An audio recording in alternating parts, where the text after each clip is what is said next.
He's the Lord, ye heavens adore him. Praise him, angels in the high. Angels and moon rejoice before him. Praise him, all ye stars of light. Hallelujah, amen, hallelujah, amen. Hello, friends. I'm your host, Dave Layton, and welcome to the podcast, Walking with Our Master, an outreach of the Prattville Church of Christ designed to inform, encourage, and teach as we daily walk with our Master.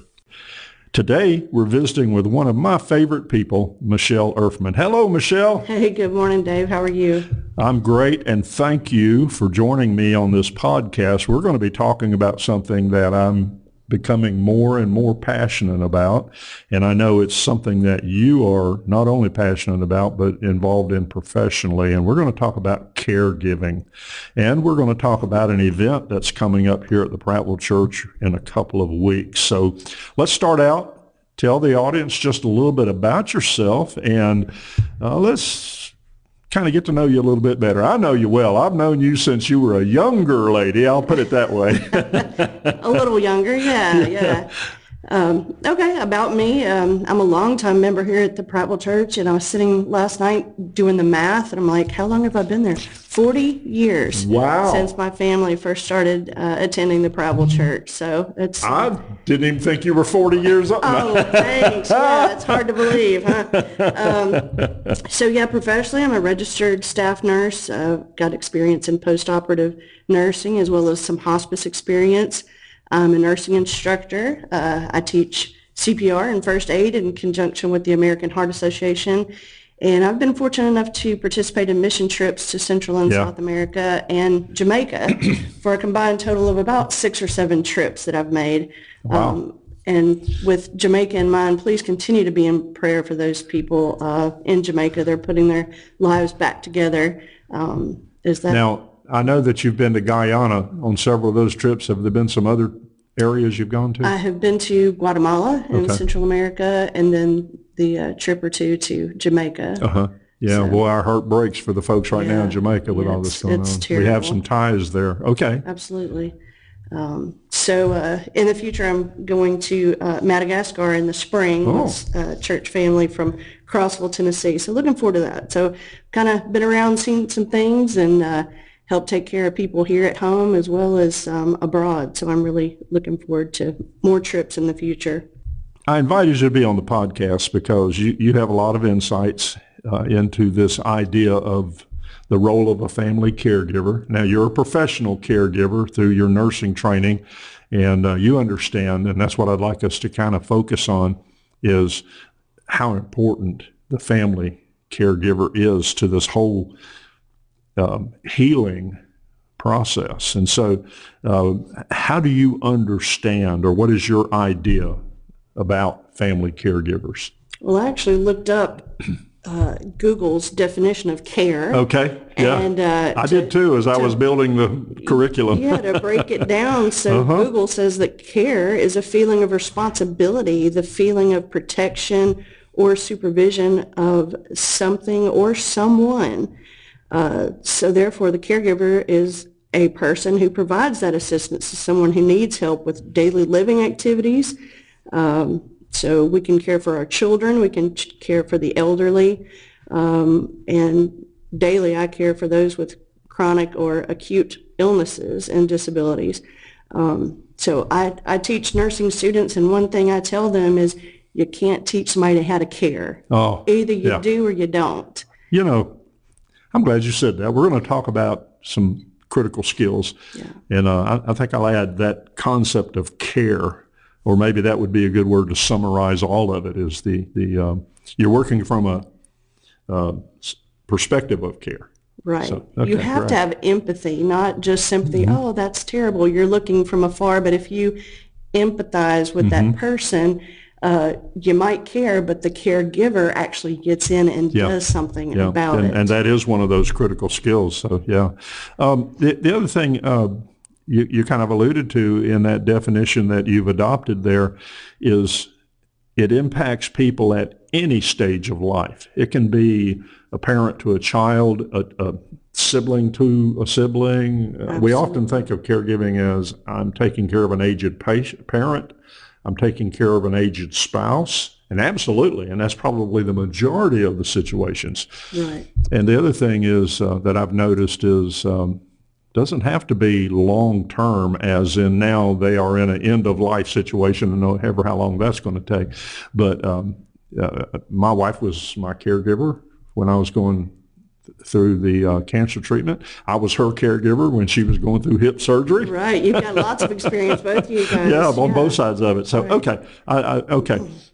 So again, our focus is on that family caregiver. They're actually referred to in the literature as family non-paid caregiver because that they're volunteers. They're taking care of, and I like to say, it's honoring your vows when you're talking to someone like a husband and wife situation. Absolutely. So I guess I'd like us to, I understand what you're saying about family caregivers. So how important are they to this overall process? Absolutely important. And they're, like you said, taking care of a spouse, or as your parents age, you may have to step in as the child and help out. So it is of the utmost importance. That is your innermost circle. That's right. who you're going to look at first. Yeah. And it's... I just had a thought. I remember when our first daughter was born, Jennifer, and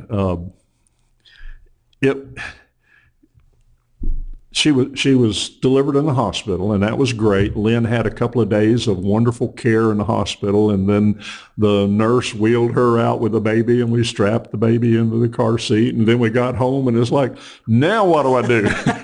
Right, yeah. Now we became a caregiver in that sense. Absolutely. So, yeah. So you've said that they're critically important. Now, address that from the perspective of a healthcare professional. How important is the family caregiver to you as a professional caregiver, as a nurse? It's of the utmost importance. What I do as a staff nurse is teaching. 90% of the time I'm teaching. Okay. I'm teaching that family member how to take care of those wounds once that person goes home, how to Right. take care of chronic illnesses. And oftentimes the family and the patient just hears, you're going home today. Everything you say after that, they do not listen to, because they are packing up, they're making plans for the rest of the day.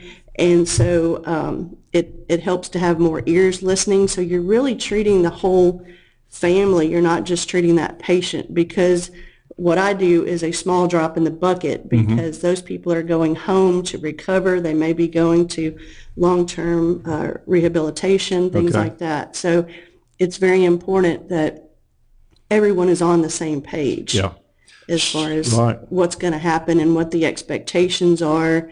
Oftentimes, especially if you have larger families, everybody thinks, oh, my brother, my sister will Okay. take care Yep, of that. yep. And Many, you've many got times. 6 siblings, and oh, well, they live the closest. They're going to get the majority of that burden of caring for that person. So you really have to come together and communicate with the whole family in order to get that support, so that one person is not doing everything, because burnout will happen very quickly. Yes, you've hit the second critical skill of a caregiver, and that's communication, and we'll talk about that. Well, yeah, because once that patient is preparing to leave the hospital, before they leave, that nurse, usually the nurse, it may be the doctor, but usually the nurse is going to talk about medications, mobility, maybe even things like bathing and all of those other elements of daily living. So you have to educate them on that. Well, you can't be there. Now, we may have home health aides that come in periodically, but they don't live there. Right. Yeah. So what happens if he or she wakes up in the middle of the night and you need to give them care? Right. It's Exactly. that family caregiver. And like you were saying about your firstborn child, you had no idea what to expect. Yeah. And these, family members may say, oh, yeah, I can take care of that when I get home. But the 30 questions that you've asked in the hospital, you're going to think of 31 when you get home. So it's just good to have those lines of communication and let the family know you're not going to have all the answers. Right. That is the most important thing to remember is it's okay to ask for help, ask for questions. There are no stupid questions. I appreciate you saying that, because one of the other things that we need to communicate, especially to a family caregiver, is that you are not alone. Absolutely. There are resources out there that are designed to help you and available, and many times available at no cost and then when you need them. So, Absolutely, okay. Yeah. So I guess I would summarize as say that the importance of a family caregiver is they are indispensable. We absolutely have to have them. Absolutely. Okay. Yeah. Well, that lets me kind of transition into this event that we've got coming up here at the Prattville Church. I'm doing a workshop or a seminar. I should say it's more of a seminar. We're not going to be producing something. That would be a workshop. So a seminar on family caregiving. And it's an event that we're opening up to the public, but certainly in our congregation. By the way, I found out something yesterday I did not know.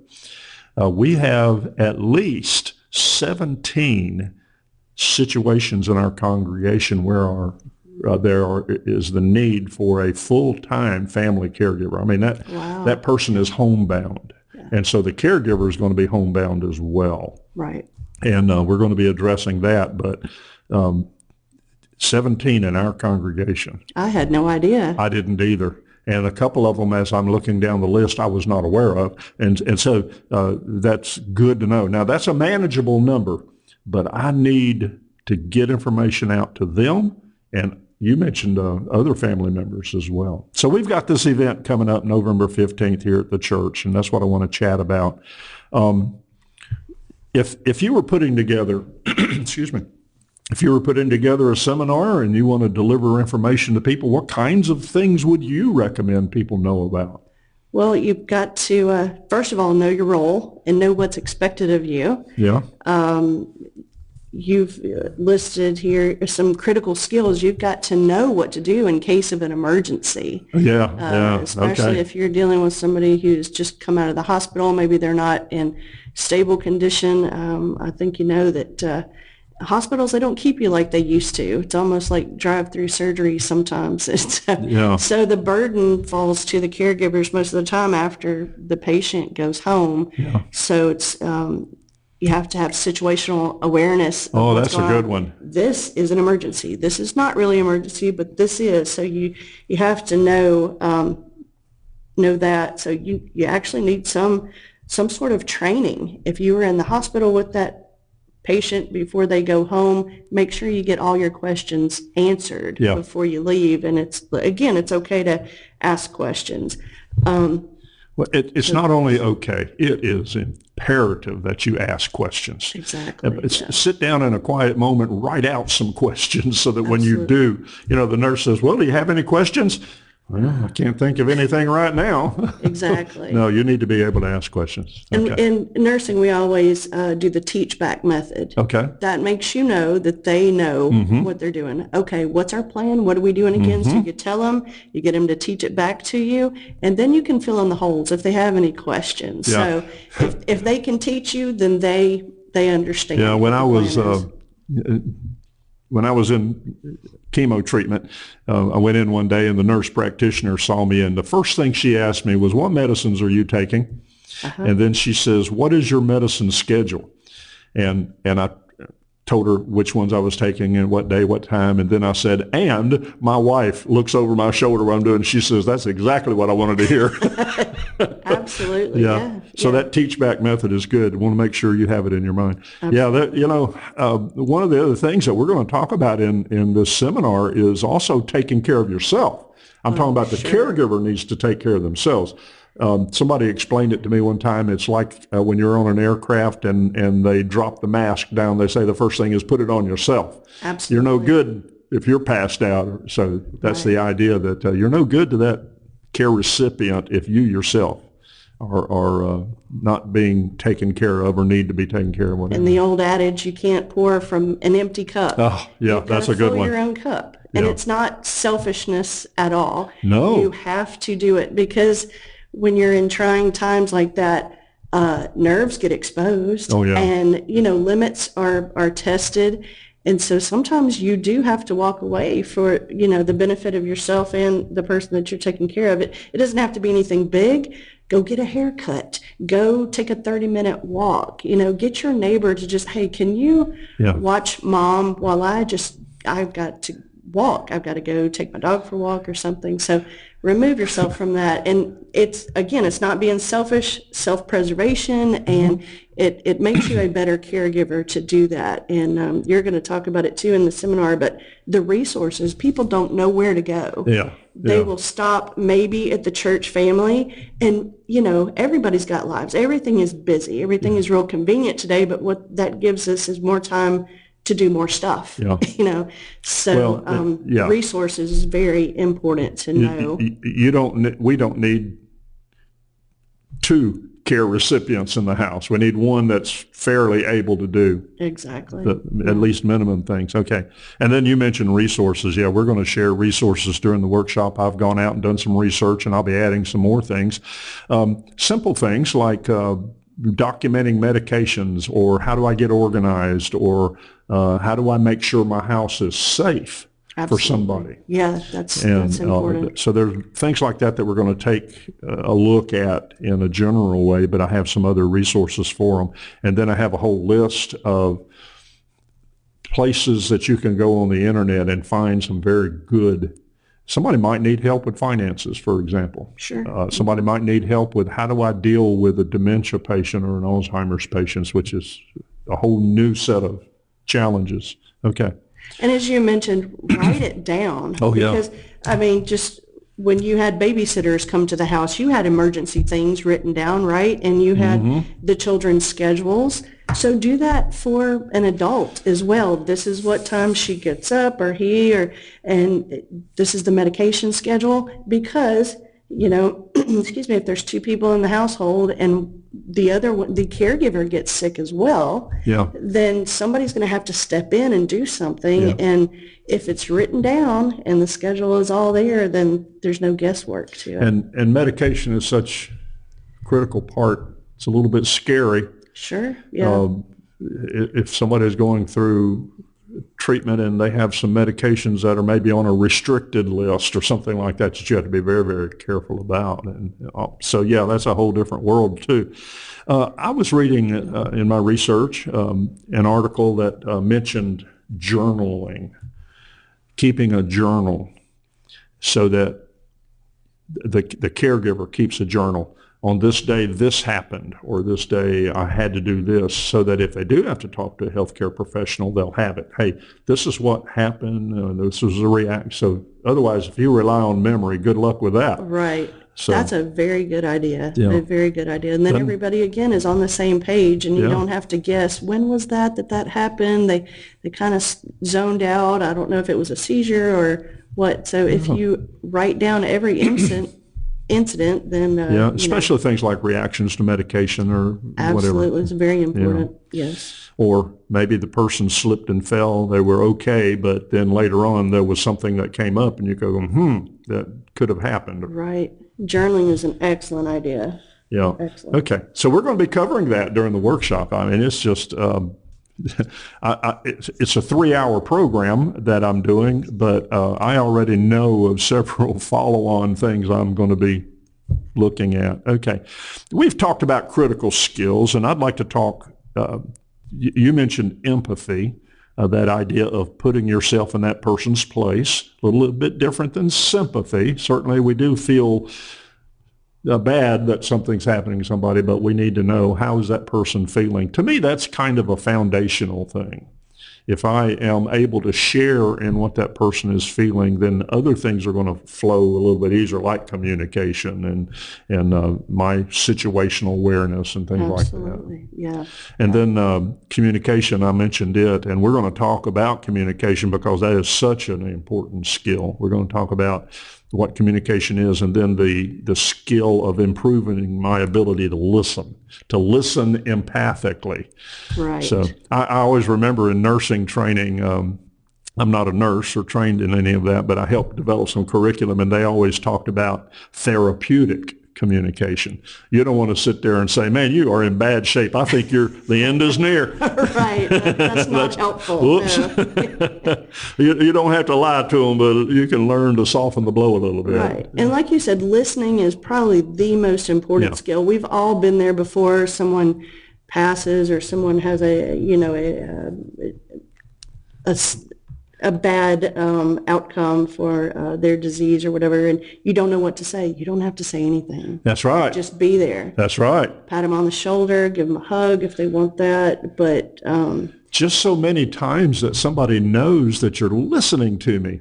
Somebody will say, you just never listen to me. You don't understand what I'm saying. And that's frustrating and cause them to shut down. So, I want to look at the other two critical skills. I listed 4. You've given me a couple more to think about, but empathy and communication. But there's also patience and adaptability. And I'd like us to discuss those two just a little bit, the idea of patience. Right. Lord, grant me patience right now. I want it now. Give it to me and give it to me now. That's not the definition of patience. And if I'm by nature an impatient person, that's going to be a challenge for me. Absolutely. I mean, sometimes our shoulders are up around our ears and we're just like, with this, just hurry up. Lower your shoulders, take a deep breath. And like I said, sometimes you just have to walk away. It can be 5 minutes outside and just take some deep breaths. But patience with the patient, with the person that you're taking care of, giving care to. It's very important because caregiver burnout, and also, unfortunately, we see it a lot, elder abuse, because people get frustrated. And so they're just, maybe not physical abuse, but emotional, talking down to them, know. So they're still human beings, and you have to, communicate well. I can see where that's incredibly important for somebody with dementia or Alzheimer's too, because you're going to hear that same story a dozen times, or they're going to forget something that you just, all of those issues that come up, and patience is just going to be part of your package as a person, as a caregiver. Yeah, and if you're one that typically gets road rage even walking through Walmart, then you need an extra dose of patience. And you'll get into it, I'm sure, but there are support groups, Alzheimer and dementia support groups in this area. Good. And I know several. I've got family members who are dealing with that now, and one is taking care of her father, and he's been ill for several years with his dementia and Alzheimer's diagnosis. So, patience, but just grab onto those lifelines that are around you, and that will help you, receive more patience, to know that you're not alone in it. And it does not only have to be your family circle, but reach out to the resources in the community, reach out to your church family. Patience, number one at the top of the list, especially when you're dealing with illness and things like that. Okay, well, the other critical skill is adaptability. Yes. Life has changed and life will change. And as a caregiver, that person that you're providing that care to, they're going through some severe changes, things that maybe they never anticipated or either one of you anticipated. And, as you were talking, another thought came to mind too. Sometimes we look at caregiving or providing care to a person. I'm dealing with an issue.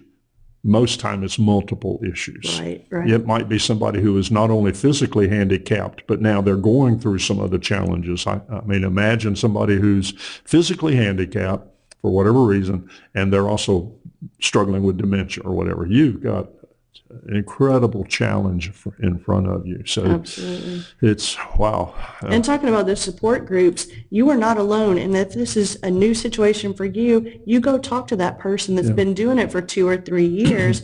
You will get some insight. You'll get some tips on how to, care for your person as well. So use those resources, reach out to other people. And like you said, there's 17 families that have needs in this congregation. Until you started digging, you didn't know that. I mean, I could think of a few that we hear about, absolutely, but I didn't realize there were that many. And like I said, a couple that I didn't even know about. And it's really not surprising in a congregation of 400 plus people, 17 is kind of a small number, relatively. And even in a small congregation, or it doesn't have to be in a church group, but any kind of situation, there's just going to be times that we don't know about them. And so we need to have situational awareness, those of us that might not be a caregiver, to be available to step in. Absolutely. But on adaptability, again, the ability to make changes, to shift as the situation shifts. That's kind of how I understand adaptability. Sure. Yeah. And like you said, things are going to change. So your schedule is going to change based on what that person needs. And again, it may be short term or it may be long term. So you really do have to be adaptable. They're not going to want the same things every day, especially I'll keep going back to dementia and Alzheimer's. That's probably the hardest kind of person to take care of because you never know what's going to happen that day. Yeah, I've got to get educated on that. Our family went through, as Lynn's parents were aging, we had to deal with dementia. Right. And so we learned a lot, but there's just so much more. And again, there's resources out there to help us understand that and how to deal with it. So. Sure, yeah. Use those resources for sure. Yeah, so empathy, patience, adaptability, communication, all of these. You mentioned about being able to deal with emergency situations, being able to maintain a sense of calmness so that you can look at the situation, not dispassionately, but you can mourn and deal with the emotional part of it later. I have learned that as a volunteer at the Cancer Center. That was at first so hard for me to deal with because I'm emotionally involved with the patient, and now the patient is struggling. And I asked one of the nurses one time, how do you deal with that? And she said, you deal with it in the moment. You know, you've got to take care. And then you go to supply closet over there and get rid of it. But that's later. You got to be there for that patient. Exactly. And so we've got to be there for our care recipient. And exactly. You've got to take your emotions out of it at that moment. Right. In a critical time. Story, my grandmother was sitting there. We were about to have lunch. The lights were on, but nobody was home in there. And I'm looking at her, and she was just kind of off. She couldn't respond to us. I was just sure that she was having a stroke. Okay. We took her to the hospital. I had been a nurse maybe 5-6 years at that time. My emotions were involved. My grandmother was not acting like she should have acted, so immediately take her to the hospital. Her blood sugar was like in the 30s. She was diabetic. All she needed was some sugar. She needed to eat, and they kind of look at me she like... She needed a Snickers bar. Right, yeah. She was a little hungry. So as a nurse, they're looking at me, I'm like, I'm sorry, guys. You know, and that was a humbling experience, but, you know, a piece of candy, and we were about to eat. So if we could get her to eat something, you know, her sugar would have gone up and she would have been responsive. But my emotions were right there on my sleeve, and I'm like, oh, hurry up. But, you know, and you learn that with time. You can't just react like that. You have to think about the situation and adapt to that situation. And by the way, critically think. That's a good reason for journaling. Absolutely. You can say, you know, if this happens or this happened and this was the reaction to it. Right. Wow. What else? This is a whole new world of science and learning, and wow, there's so much to it. There certainly is. And, you know, again, our emotions can get the best of us, and we have to kind of check those at the door sometimes, just do the task. And like you said, when I teach CPR, it's not a natural thing to just take your two hands and pump on somebody's chest to bring them back, but you can fall apart later. Do the thing. And I work with kids at summer camp a lot too, and one little girl, she was choking, and there were adults around her that looked petrified. You could just see it in their face. Okay. And they were trained to do the Heimlich maneuver to help this child with choking, but they were caught up in their emotions, so they looked to me, hey, help this kid. Okay. Was I scared inside? Sure I was, but I didn't let that kid see it, because whenever you're panicking as the caregiver, what does that do for the person that's on the other side? It just escalates things. So fake it till you make it. Well, I am excited that we're going to offer this seminar. I think, again, there's so much more that we could add to it, but what we are going to be providing is going to be very helpful for someone who is facing caregiving for the first time. And when I'm talking about caregiving in that sense, I'm talking about this, I'm going to have to do this for a period of time. I'm going to have to set aside a lot of my life for that person, and that's why they are heroic. I don't know how else to say it. They're giving themselves for somebody else, which, by the way, happens to be a great definition of agape love. Sure, absolutely. Which is what our Lord, tells us. Okay. What else, Michelle? Well, I think we've covered a lot of things, and you've outlined what's going to happen in this seminar, and it's needed. I'm very glad you're doing this, and especially, the needs in our congregation here, but also in the community. So it's a great outreach program. So I'm appreciative to you for doing this. Well, we'll see how it goes. I expect a pretty good group of folks. We're opening it up not just to our church family here. It's open to the public, and there's no cost for it.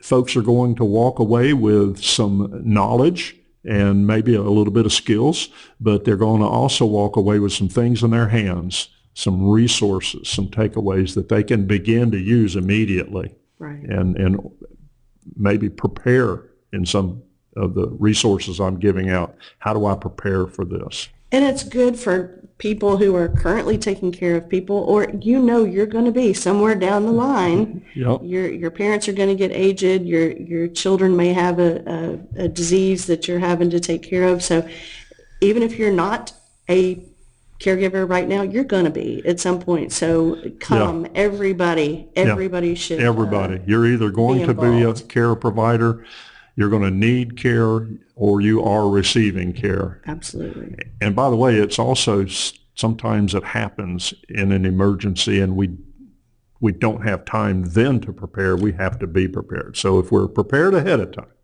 then that's good. Just like your emergency kit, I tell people, what's in here? I said, when do you need to know what's in here? Before you need it. So get that, know what's in there, because somebody might have taken out the last piece of gauze. That's all you need. So know what your resources are, know what's in your caregiving kit before you need to give it. And this seminar, it's going to have an opportunity for people to ask questions, and it's going to be an opportunity for people to share with others in the seminar. This is what I experienced. So it's going to be an interactive learning situation. I'm going to present information, but I'm going to be listening to and want other folks to listen. This is what I faced and hear how I handled it. So 3 hours, going to go quick. Absolutely. Yeah, there's lots of questions that will be asked, I'm sure. Yeah, so. and we're always here. The Prattville Church, talk about no one is alone. The Prattville Church is here for the community as well as for our members. We want to help people. Yeah. Okay. Michelle, thank you. Thank you. Thanks for asking me. Okay. Well, friends, I'm your host, Dave Layton, and I personally invite you to attend our upcoming seminar for caregivers. As a reminder, it's Saturday, November the 15th, from 9 o'clock in the morning to noontime.